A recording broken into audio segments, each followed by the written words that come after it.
জেনেভায় Tehran Washington তৃতীয় দফার বৈঠক শুরু। সংলাপের আগে তেলবাহী জাহাজ ও প্রতিষ্ঠানের উপর মার্কিন নিষেধাজ্ঞা, হামলা হলে কঠোর জবাবের হুঁশিয়ারি ইরানের। ইসরায়েলি পার্লামেন্টে ভারতের প্রধানমন্ত্রীর ভাষণ। ৭ অক্টোবর হামাসের হামলার তীব্র নিন্দা। গাজায় গণহত্যায় নিঃশুক মোদীকে প্রকৃত বন্ধু আখ্যা নেতানিয়াহুর। ইউক্রেনের হামলায় রুশ সীমান্ত এলাকায় নিহত ৯, আহত ১৭। রাশিয়ার পাল্টা আক্রমণে ৪ জনের প্রাণহানি। উত্তপ্ত পরিস্থিতির মধ্যেই ফের বসছে শান্তি আলোচনা।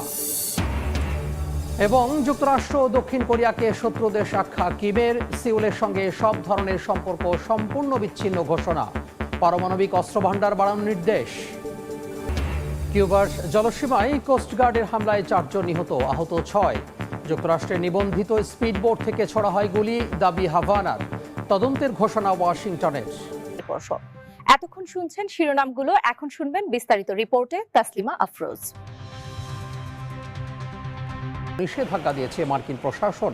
ইরানের পার্লামেন্ট স্পিকার হুঁশিয়ারি দিয়ে বলেছেন, কোনো ধরনের প্রতারণা বা মিথ্যা তথ্যের উপর ভিত্তি করে আক্রমণ চালানো হলে ইরান তার কঠোর জবাব দেবে। দুই দেশের মধ্যকার অনিশ্চয়তা যে কোনো মুহূর্তে মধ্যপ্রাচ্যের পরিস্থিতিকে সংঘাতের দিকে ঠেলে দিতে পারে বলে সতর্ক করেছে IAEA।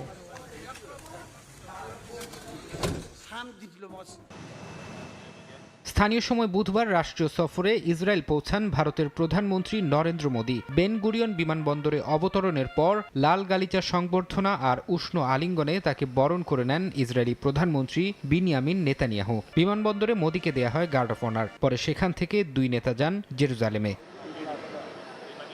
জেরুজালেমে নেতানিয়াহুর সঙ্গে রুদ্ধদ্বার বৈঠক করেন নরেন্দ্র মোদী। দুই নেতার বৈঠকে উঠে আসে কৃত্রিম বুদ্ধিমত্তা, সেমিকন্ডাক্টর এবং প্রতিরক্ষা সরঞ্জাম রপ্তানি বৃদ্ধির নানা দিক।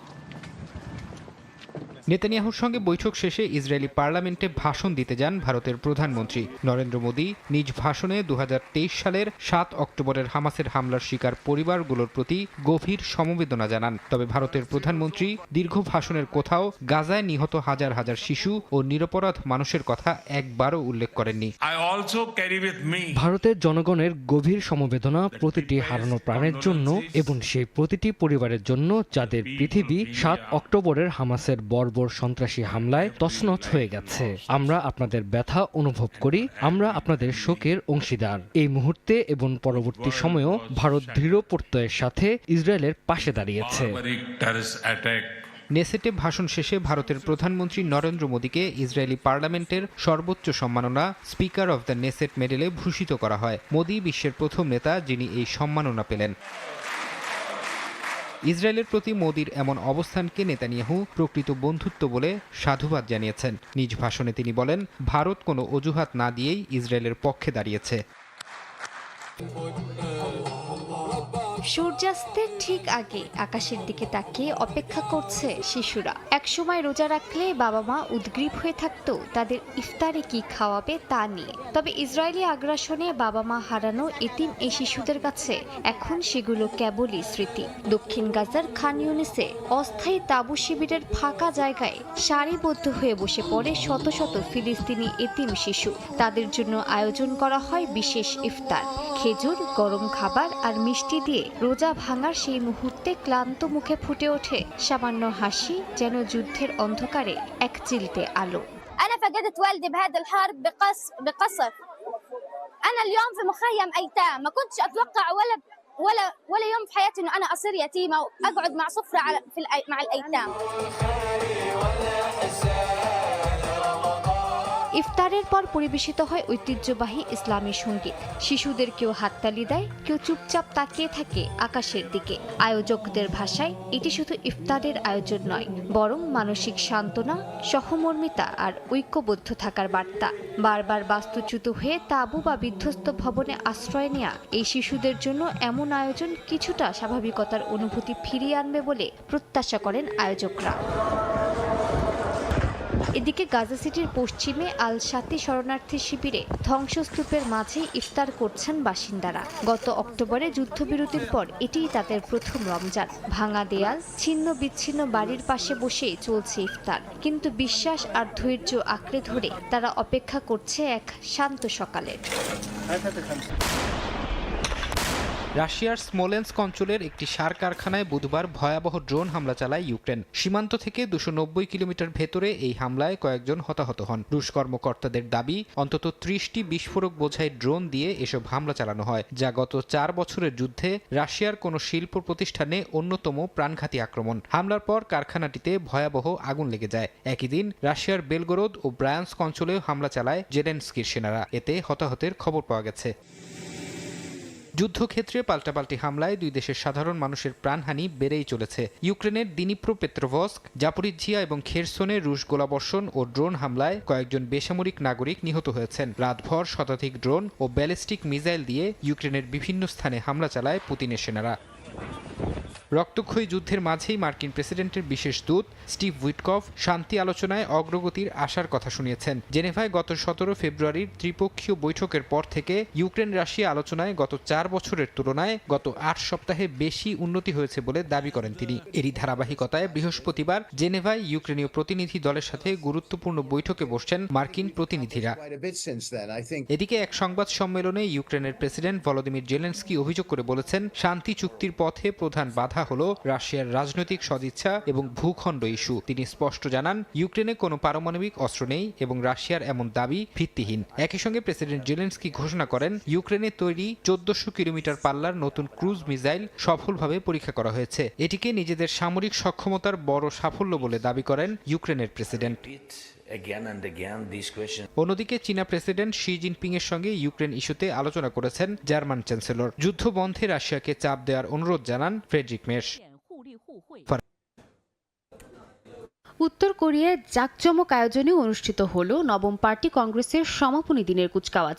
মেয়েকে নিয়ে আয়োজন উপভোগ করেন সর্বোচ্চ নেতা কিম জং উন। কুচকাওয়াজে 14,000-এর বেশি সেনা অংশ নিলেও আগের মতো পারমাণবিক ক্ষেপণাস্ত্র বা ভারী অস্ত্রের প্রদর্শন দেখা যায়নি। সমাপনী অনুষ্ঠানে দেয়া ভাষণে দেশের পারমাণবিক অস্ত্রভান্ডার আরও বাড়ানোর ঘোষণা দেন কিম। জাতীয় নিরাপত্তায় পারমাণবিক শক্তিই প্রধান গ্যারান্টি বলে উল্লেখ করেন তিনি। নতুন 5 বছর মেয়াদী পরিকল্পনায় স্থল ও সাবমেরিন থেকে নিক্ষেপযোগ্য আন্তঃমহাদেশীয় ক্ষেপণাস্ত্র, কৃত্রিম বুদ্ধিমত্তা নির্ভর ড্রোন, ইলেকট্রনিক ওয়ারফেয়ার সিস্টেম এবং উন্নত রিকনেসান্স স্যাটেলাইট তৈরির কথা জানান কিম। 600 মিলিমিটার ও নতুন 240 মিলিমিটার রকেট সিস্টেমকে দক্ষিণ কোরিয়ার বিরুদ্ধে মূল আঘাত হানার মাধ্যম হিসেবে উল্লেখ করেন তিনি। প্রতি বছর এসব অস্ত্রের সংখ্যা ও মোতায়েন বাড়িয়ে আঘাতের ঘনত্ব বৃদ্ধি করার কথাও বলেন। নৌবাহিনীতেও পারমাণবিক সক্ষমতা জোরদারের উপর বিশেষ গুরুত্ব দেওয়ার নির্দেশ দেন।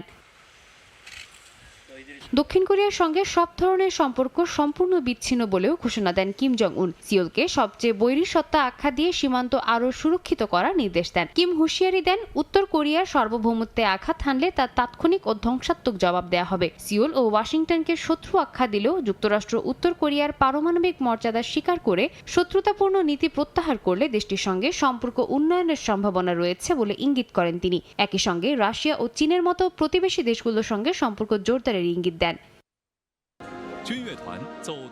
মার্কিন প্রেসিডেন্ট ডোনাল্ড ট্রাম্পের কঠোর শুল্ক নীতি যখন বৈশ্বিক বাজারে অস্থিরতা তৈরি করেছে, ঠিক তখনই চীন সফরে গেলেন জার্মান চ্যান্সেলর ফ্রেডরিক মের্শ। বুধবার স্থানীয় সময় সকালে চীনের রাজধানী বেইজিং পৌঁছান তিনি। সফরের শুরুতেই চীনের প্রধানমন্ত্রী লি কিয়াং এর সঙ্গে দ্বিপাক্ষিক বৈঠকে বসেন মের্শ।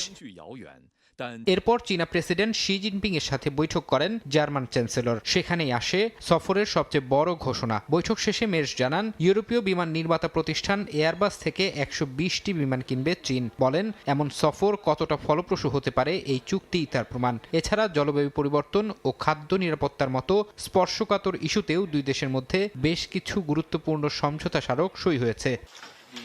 বৈঠকে বাণিজ্যিক সম্পর্ক উন্নয়নের পাশাপাশি অস্বস্তিকর বিষয়গুলো এড়িয়ে যাননি মের্শ। গত বছর চীনের সাথে জার্মানির যে বিশাল বাণিজ্য ঘাটতি ছিল তা নিয়ে উদ্বেগ প্রকাশ করেন তিনি। জার্মান চ্যান্সেলর সরাসরি জানিয়েছেন, বাজার ব্যবস্থায় সমতা ফেরাতে বেজিংকে আরও স্বচ্ছ হতে হবে। জবাবে শি জিনপিংও দুই দেশের মধ্যে কৌশলগত বিশ্বাস ও খোলাখুলি আলোচনার মাধ্যমে সব সমস্যার সমাধানের আশ্বাস দেন। গেল রোববার সামরিক অভিযানে নিহত হন কুখ্যাত মাদক সম্রাট এল মেনচো। এরপর মেক্সিকো জুড়ে সহিংসতা ছড়িয়ে পড়ে। অন্তত 20টি অঙ্গরাজ্যে সড়ক অবরোধ, গাড়িতে অগ্নিসংযোগ ও ব্যবসা প্রতিষ্ঠানে হামলার ঘটনা ঘটে, যার ক্ষতচিহ্ন এখনও স্পষ্ট। নিহত হন নিরাপত্তা বাহিনীর অনেক সদস্য।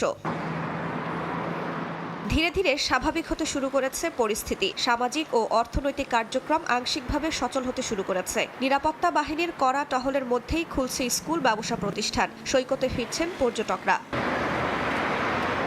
মেক্সিকোর অ্যাটর্নি জেনারেলের কার্যালয় জানিয়েছে এল মেনচোর 2 দেহরক্ষীকে গ্রেফতার করে কঠোর নিরাপত্তার মধ্য দিয়ে ফেডারেল কারাগারে স্থানান্তর করা হয়েছে। অস্ত্র বহনের অভিযোগে তাদের বিরুদ্ধে বাধ্যতামূলক প্রি ট্রায়াল ডিটেনশনের আদেশ দিয়েছেন আদালত। কর্তৃপক্ষ বলছে অবরোধ ধীরে ধীরে কমলেও সম্ভাব্য হামলা ঠেকাতে নজরদারি জোরদার রাখা হয়েছে। তবুও বাসিন্দাদের মাঝে কাজ করছে আতঙ্ক। জীবন তো চলবেই, তবুও রাস্তায় কি হয় না হয় তার ভয় থেকেই যায়। কখনো দৌড়াতে হয়, লুকাতে হয়।